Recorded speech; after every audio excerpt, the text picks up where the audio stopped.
At eto na nga, tayo na ulit mag-unbox ng isang free sample na galing sa isang seller sa TikTok shop. Kapag talaga affiliate ka, marami talaga opportunity na magkaroon ka ng mga ganitong free sample basta okay yung performance mo sa pagpo-promote ng mga products nila. At eto nga, yung natanggap ko sa isang seller doon ay yung hair curler. Bale siya yung parang tinatawag na egg roll stick curler. Bali yan, iipit-ipitin lang yung buhok natin dyan. So para doon sa mga hindi talaga marunong magkulot, ito na talaga yung parang pwede sa inyo na pangkulot. Ito yung madali nang gamitin, tapos iipit-ipitin mo lang, ganun. Hindi ka na mag-effort na parang kukulutin mo talaga siyang, ibilog-bilog mo pa siya.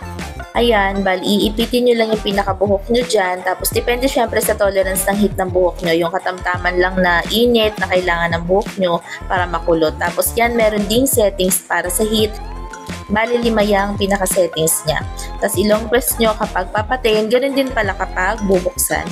So, ayun lang guys, ilalagay ko yung link kung saan mabibili yung hair curler na iyan.